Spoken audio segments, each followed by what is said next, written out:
You've probably noticed it before, in yourself or in someone close to you. The same relationship pattern showing up again and again, no matter who the other person is. You pick a fight right when things start going well, or you pull away the moment someone gets close, or you never quite feel like you can relax into a relationship at all, even when nothing is actually wrong. Psychologists have a name for the pattern underneath almost all of this, and once you see it, you can't unsee it. In yourself, in your friends, in nearly every relationship you've ever watched fall apart for reasons nobody could quite explain.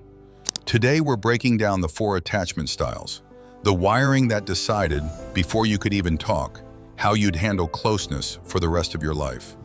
First, the baseline everyone else gets measured against, and the one about 100 million people worldwide simply won by circumstance, not by trying harder. Secure attachment. You can get close to someone without panicking, and you can be apart from them without spiraling. Conflict feels uncomfortable but survivable, not catastrophic.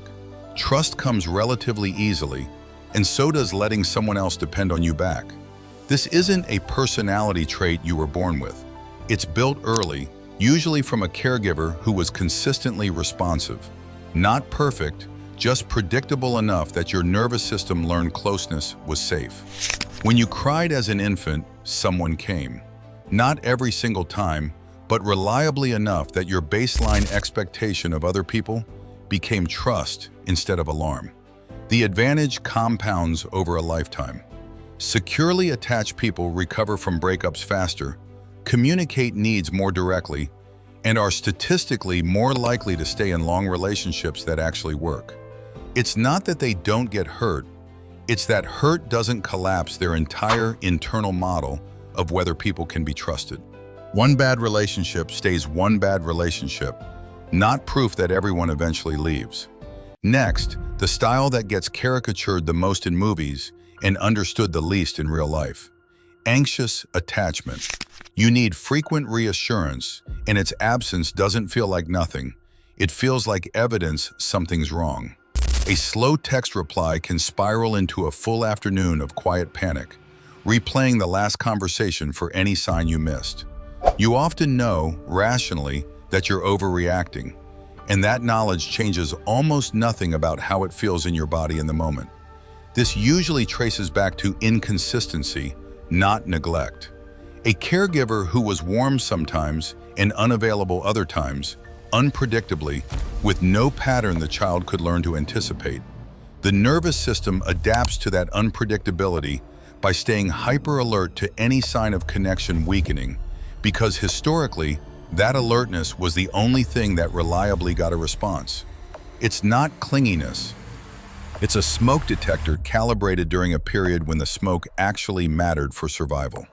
In adult relationships, this often creates the exact dynamic the anxious partner fears most, because constant need for reassurance can push a partner toward distance, which then confirms the original fear, tightening the loop further. What actually helps? Learning to self-soothe in the gap before reassurance arrives, and choosing partners who can tolerate direct conversation about needs, instead of ones who go quiet under any kind of emotional pressure. Third, the style that looks like genuine independence from the outside and gets mistaken for it constantly, including by the person living it. Avoidant attachment. Closeness starts to feel like a demand rather than a comfort. You value self-sufficiency, sometimes to the point of feeling suffocated the moment someone wants more emotional access than you're currently offering. Breakups often hit you strangely late, weeks or months after everyone else has moved on. Once the distance that felt protective inside the relationship stops being available at all. This typically develops when a caregiver consistently discouraged emotional expression, rewarding independence, and quietly punishing neediness, even unintentionally, even with good intentions. The child learns early that needs are safer kept to yourself than voiced out loud. Not because nobody loved them, but because expressing need didn't reliably get met with warmth. So the nervous system routes around the whole system entirely. The costly part is that avoidant partners often want connection just as much as anyone else. They've simply learned to associate wanting it with danger or with being a burden. What actually helps? Practicing small, low-stakes moments of emotional disclosure on purpose, and choosing partners patient enough not to interpret space as rejection. And finally, the style that combines features of the other two at once and is the least talked about publicly, partly because it's genuinely the hardest to describe simply. Fearful-avoidant, sometimes called disorganized attachment. You want closeness and you're afraid of it, often in the exact same moment, with no clean way to resolve which impulse wins. You might pull someone in and push them away within a single conversation, not out of manipulation, but because both impulses are genuinely competing in real time, neither one fully winning. This one usually comes from a caregiver who was, at different points, both the source of comfort and the source of fear, often involving unpredictability, chaos, or fear-based discipline in the home.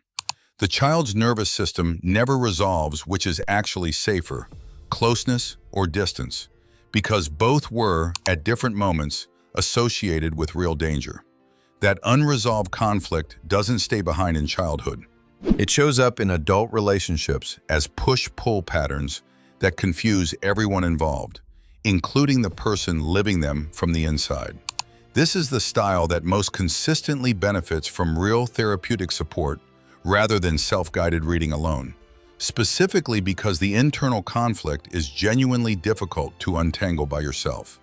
4 attachment styles, 4 different early adaptations to how safe or unsafe closeness actually was growing up. And none of them are permanent character flaws carved in stone. Attachment style is a starting condition, not a life sentence.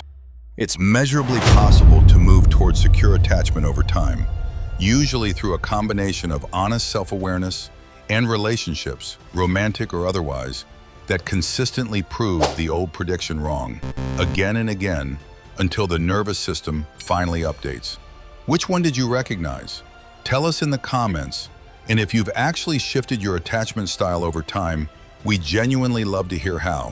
Subscribe, there's more nobody's telling you.